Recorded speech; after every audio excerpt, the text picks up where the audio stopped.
ఒక అమ్మాయి నీతో తన ప్రేమను ముగించి నిన్ను విడిచి వెళ్ళిపోవాలనుకున్నప్పుడు ఆమె ముందుగా ఈ 2 పనులు చేస్తుంది.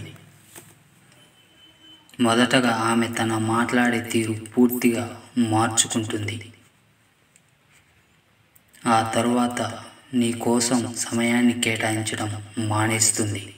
ఈ 2 చాలా ముఖ్యమైనవి.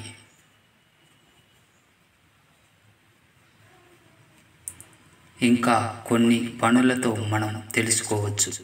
నువ్వు ఆమెకు ఏమిచ్చినా, ఆమెపై ఎంత ఇష్టం చూపించినా పట్టించుకోకపోవడం, నువ్వేం మాట్లాడాలని ప్రయత్నించినా విసుక్కోవడం.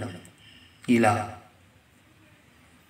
ఒక స్త్రీ నిన్ను వదిలించుకోవాలి అనుకున్నప్పుడు నువ్వు ఆమెను ఎంత బతిమాలినా, ఆమె చుట్టూ ఎంత తిరిగినా అలసిపోవడం తప్ప ఫలితం ఉండదు. అదే కొంతమంది స్త్రీలు అయితే బతిలాడితే, పొగిడితే మళ్ళీ కనెక్ట్ అయిపోతారు. స్త్రీలు అందరూ ఒకే రకంగా ఉండరు. ఒక్కొక్కరు ఒక్కో రకంగా ఉంటారు. వారి మాటలు, మనసు తెలుసుకోవడం చాలా కష్టం.